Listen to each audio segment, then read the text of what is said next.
Alam mo ba? Hindi kumpleto ang pinakbet kapag walang kalabasa. Pero ang kalabasa ay hindi lang pala simpleng gulay na isinasahog sa mga putahe. Botanically speaking, ang mga squash ay prutas dahil nagmumula ito sa bulaklak ng halaman at nagtataglay ng mga buto. Kahit karaniwang ginagamit bilang gulay sa pagluluto, ang kalabasa ay matatagpuan sa mga hanin ng prutas na puno ng nutrisyon. Mula pa sa mga panahon ng Native Americans, ang kalabasa ay partikular na ginagamit sa pagkain at kultura. Katunayan, ito ay nadiskubre 10,000 taon na ang nakalilipas sa Ancient America.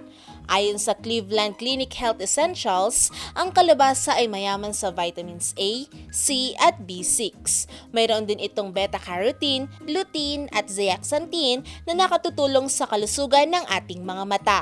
Taglay din ito ang iba't ibang minerals at mayroon din itong antioxidants na nakakatulong palakasin ng immune system, heart health at gut health. Ang mga bulaklak ng kalabasa ay may sariling sarap at pwedeng iluto kasama ng iba pang sangkap na hindi lang nakakatulong sa panlasa kundi sa kalusugan din. May mahigit 100 variety ng kalabasa, mula sa summer squash hanggang winter squash.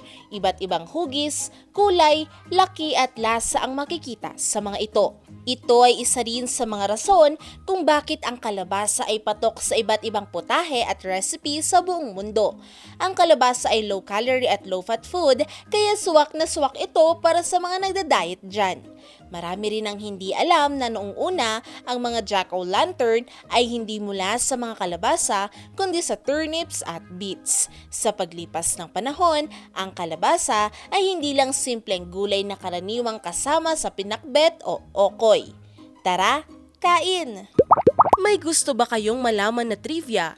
I-comment na yan at ito ay aming aalamin. Ngayon, alam mo na!